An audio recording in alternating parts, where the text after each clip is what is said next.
Hello friend, कैसे हैं आप सभी को जय हिंद। साथियों, स्वागत है आपका एक बार फिर से मेरे इस नए वीडियो में।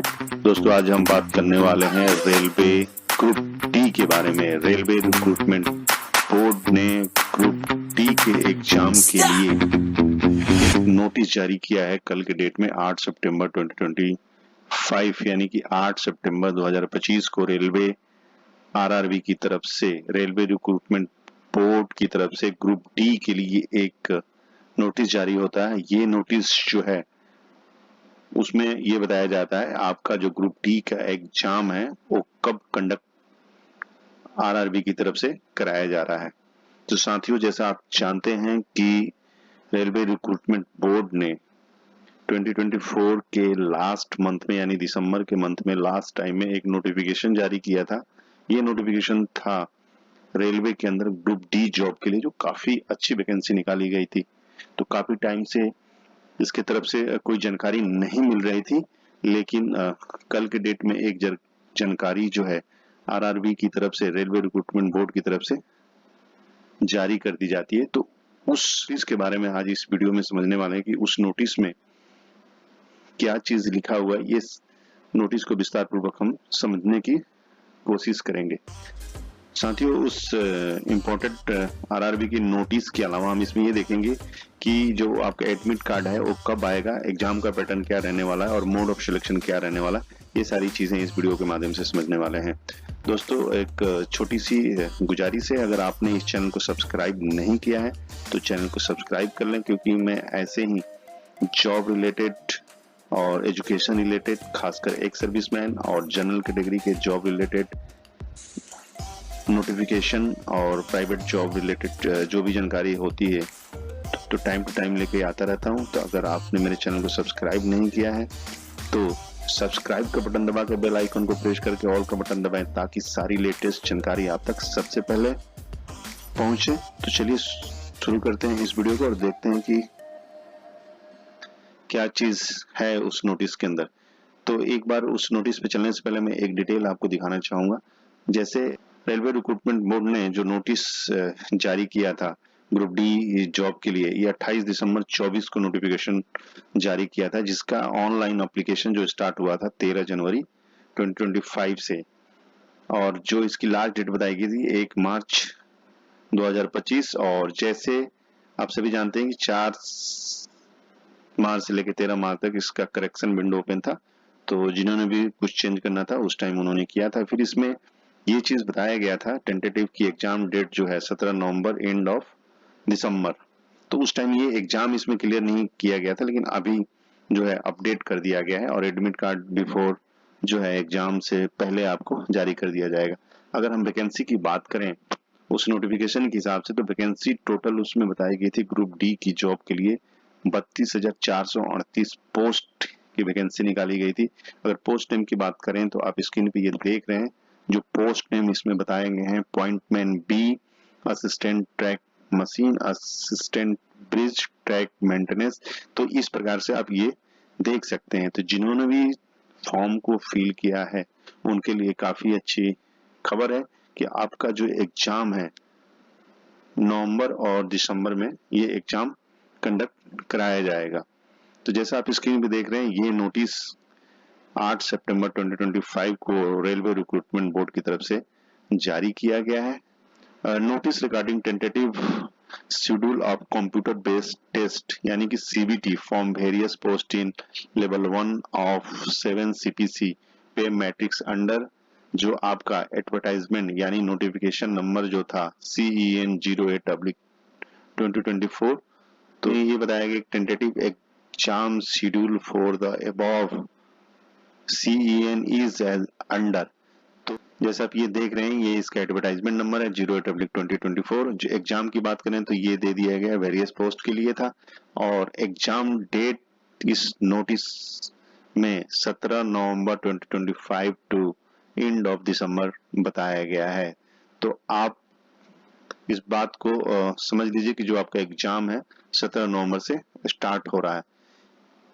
अगर सेकंड पैराग्राफ की बात करें तो इसमें लिखा हुआ है the link for viewing the exam city and date and downloading of travel authority for SC ST candidate will be made live around 10 days period to the exam date on the official website of RRBs।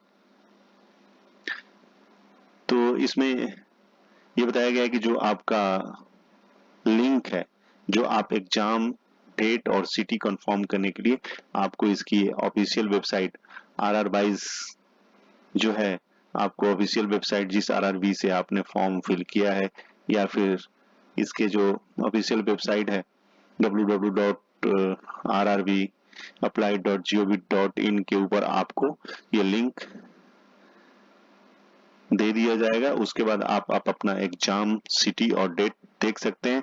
और जो SC/ST के candidate है जो उनको travel की जो रियायत मिलती है उसके लिए वो अप्लाई कर सकते हैं। उसके बाद तीसरे पैराग्राफ में ये बताया गया downloading of e letter will start around 4 days period to exam date mention in exam city and date intimation link. तो जैसे ये बताया गया कि जब लिंक आ जाएगा, जब आपका एग्जाम सिटी और डेट आपको पता चल जाएगा, तो ठीक आपके एग्जाम डेट के 4 days पहले आपको एडमिट कार्ड जारी कर दिया जाएगा, ई कॉल लेटर जारी कर दिया जाएगा। तो आप जिस RRB से फॉर्म फिल किए हैं, आप उसका ऑफिशियल वेबसाइट में जाके आप अपना रजिस्ट्रेशन नंबर और पासवर्ड डाल के ई एडमिट कार्ड डाउनलोड कर सकते हैं। और सेम ऐसे ही आप एग्जाम सिटी और डेट देख सकते हैं। नेक्स्ट इसमें 4 पैराग्राफ की बात करें तो इसमें ये चीज बताया गया है कि Aadhaar link biometric authentication for candidate will be done in the exam centre period to entry in the exam hall. Candidates are required to bring their original Aadhaar card or print out of e-verified Aadhaar. Candidates are advised to authenticate their identification through Aadhaar verification if not done already by logging in with their credentials at www.rrbApply.gov.in to facilitate smooth entry into the examination center। तो जिन्होंने form fill करते time अगर आधार एंथेंटिकेशन नहीं किया है, अगर form जब आप भर रहे थे अगर आधार वेरिफिकेशन नहीं किया है, तो आप इस ऑफिशियल वेबसाइट पे जाके आधार वेरीफाइड कर लें। और इसलिए ये चीज बताया गया, नहीं तो एग्जाम सेंटर पे आपका उस टाइम किया जाएगा तो थोड़ा सा टाइम लग सकता है। तो ये चीज बताया है कि आपने इस ऑफिशियल वेबसाइट पे जाके आपने आधार वेरिफिकेशन कर लेना। वैसे फॉर्म फिल करते टाइम है ही आधार एंथेंटिकेशन कर लेना चाहिए। नेक्स्ट हम इसमें बात करेंगे 5। अगर हम 5वें पैराग्राफ की बात करें तो ये इसमें बताया गया है कि जो भी कैंडिडेट ने अगर आधार एंथेंटिकेशन कर लिया है तो उनको भी एक बार चेक कर लेना चाहिए। चेक करके आधार आपकी ऑन लॉक की स्थिति में होना चाहिए, नहीं क्योंकि आप जब एग्जाम देने जाएंगे तो उस टाइम कोई प्रॉब्लम ना हो, तो इसलिए आपने इसको एक बार आपने भी कंफर्म कर लेना है। छठे पैराग्राफ की बात करें तो इसमें लिखा है कि जो भी उम्मीदवार हैं, कैंडिडेट है, वो सिर्फ ऑफिशियल वेबसाइट है RRBs की, उसी को टाइम टू टाइम देखते रहें, उसी पे ही अपडेट आएगा। तो आपने सिर्फ उसी चीज को देना है रिक्रूटमेंट के लिए, बाकी और किसी चीज के लिए किसी अलग वेबसाइट पे भरोसा नहीं करना है। तो ये चीज बताया गया है। और इसमें लास्ट में ये लिखाया गया है कि अप्रमाणित जो है स्रोतों से गुमराह नहीं होना है। तो आपने जो भी कुछ देखना है तो जो इसके ऑफिशियल वेबसाइट है RRBs की, जाके वहीं पे देखना है। 7वें नंबर पे ये लिखा हुआ है कि उन दलालों से सावधान रहें जो आपको गलत तरीके से नौकरी दिलाने के लिए झूठे वादे करते हैं। तो ये इस नोटिस का मेन जो पॉइंट था, तो मेन पॉइंट है आपका इसके अंदर जो आपका एग्जाम डेट है 17 नवंबर से स्टार्ट हो रहा है और एंड दिसंबर तक आपका एग्जाम चलेगा। नेक्स्ट हम बात करेंगे मोड ऑफ सिलेक्शन। तो इसमें जो आपका पहले CBT 1 होगा जिसका डेट आपको बता दिया गया है RRB के द्वारा। उसके बाद आपका होगा जिनका CBT क्लियर हो जाएगा, जो CBT पास हो जाएंगे कैंडिडेट उनका, उसके बाद होगा आपका फिजिकल इफिशिएंसी टेस्ट। उसके बाद जिनका ये क्लियर हो जाता है तो आपका डॉक्यूमेंट वेरिफिकेशन, मेडिकल, फिर आपकी ज्वाइनिंग। तो ये मोड ऑफ सिलेक्शन रहने वाला है। और फिर मैं एक बार आपको बता देता हूँ कि जो आपके क्वेश्चंस होंगे किस प्रकार से ग्रुप डी में पूछे जाते हैं, क्या क्या सब्जेक्ट होता है। एक बार मैं आपको वहां पे इसके ऑफिशियल जो नोटिफिकेशन था जो दिसंबर मंथ में जारी किया था उस पे लेके चलता हूँ और वहां पे एक बार हम इसको समझने की कोशिश करते हैं। साथियों, जैसे आप स्क्रीन पे देख रहे हैं, ये नोटिफिकेशन का वो पार्ट है। जैसे सीरियल नंबर 14 की बात कर रहा हूँ, रिक्रूटमेंट प्रोसेस।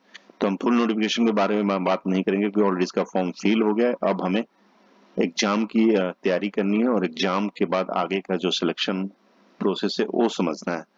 तो जैसे मैं आपको बता रहा था कि जो इसका सिलेक्शन प्रोसेस है, मोड ऑफ सिलेक्शन है। जैसे मैंने आपको बताया था कि कंप्यूटर बेस्ड टेस्ट होगा जिसका डेट अभी आपको क्लियर हो गया है। उसके बाद जिनका सीबीटी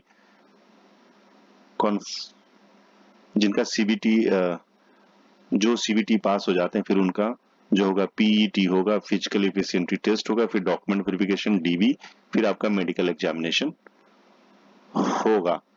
तो सीबीटी इसमें सिर्फ एक ही रिटेन एग्जाम है। उसके बाद आपका फिजिकल, जो कि फिजिकल कोई इसमें हार्ड नहीं लिया जाता, वो आगे हम इसमें बात करने वाले हैं।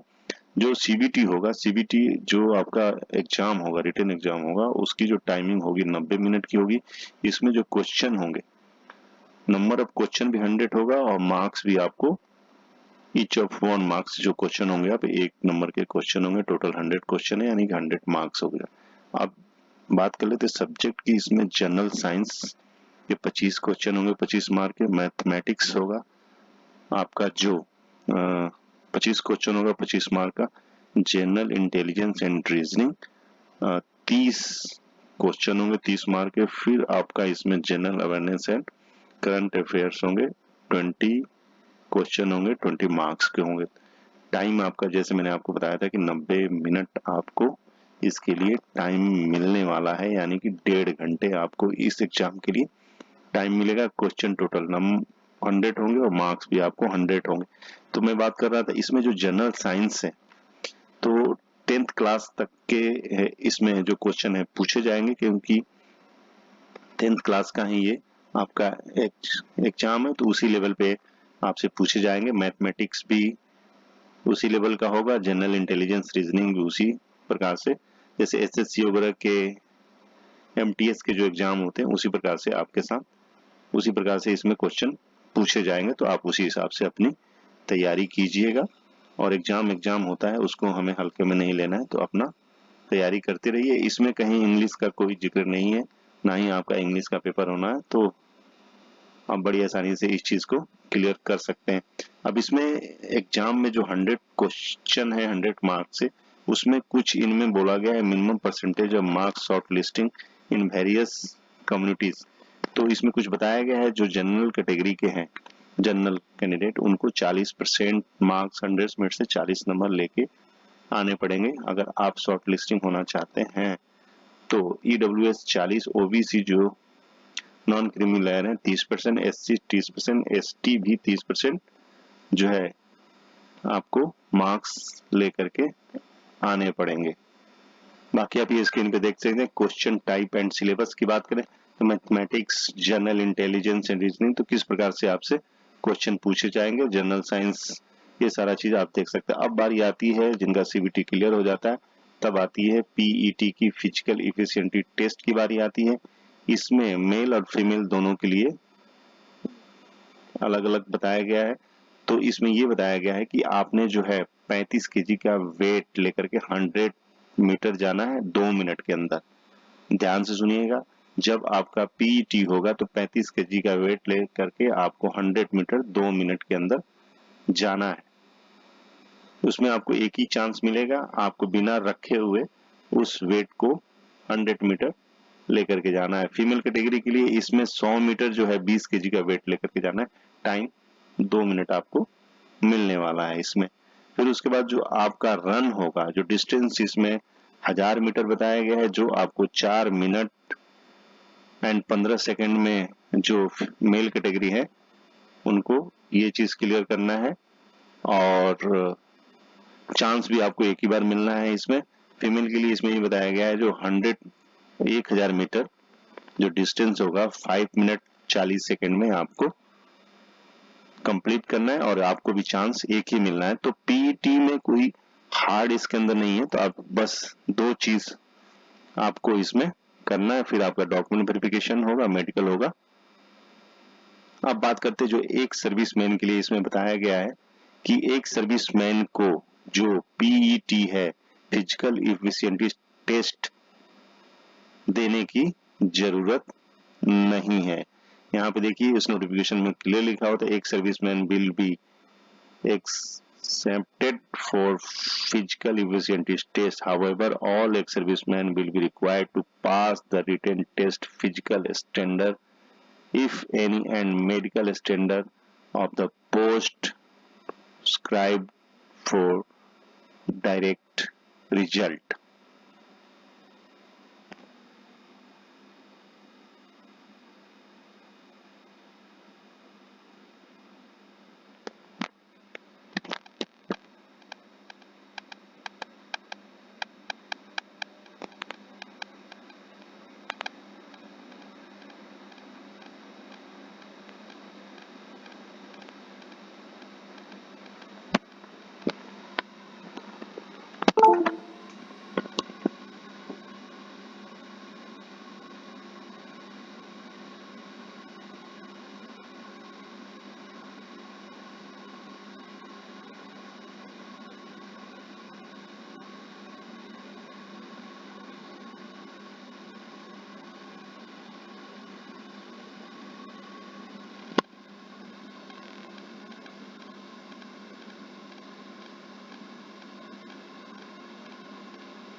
इसमें हम बात करने वाले हैं जो सीरियल नंबर 5 पे है, जो एक सर्विसमैन के लिए खास इसमें है, पूरा एक सर्विसमैन के लिए बताया गया है कि जो भी एक सर्विसमैन अगर ग्रुप डी के लिए फॉर्म जिन्होंने भरा है, सीबीटी के बाद आपका जो पीईटी है, फिजिकल इफिशिएंसी टेस्ट आपको एक्सक्यूज है, मतलब आपको देने की जरूरत नहीं है। बाकी आपको जो रिटेन एग्जाम है और आपका मेडिकल है और डॉक्यूमेंट वेरिफिकेशन होगा, फिर आपका सिलेक्शन हो जाएगा। आपको पीईटी जो फिजिकल इफिशिएंसी टेस्ट है एक सर्विसमैन को देने की जरूरत नहीं है। ये चीज जो नोटिफिकेशन आई थी उसी टाइम ये क्लियर कर दिया गया था। तो साथियों ये थी जानकारी रिक्रूटमेंट बोर्ड की तरफ से जो नोटिस जारी हुई थी एग्जाम के लिए, रेलवे ग्रुप डी जॉब के लिए, उसके बारे में थी ये जानकारी। तो इस वीडियो में बस इतना ही। अगर ये वीडियो आपको अच्छी लगी तो लाइक और शेयर जरूर करें। अगर आप मेरे चैनल पर नए हैं, अगर चैनल को सब्सक्राइब नहीं किया है तो चैनल को सब्सक्राइब कर ले। वीडियो में लास्ट तक बने रहने के लिए आपका बहुत बहुत धन्यवाद। Thank you. जय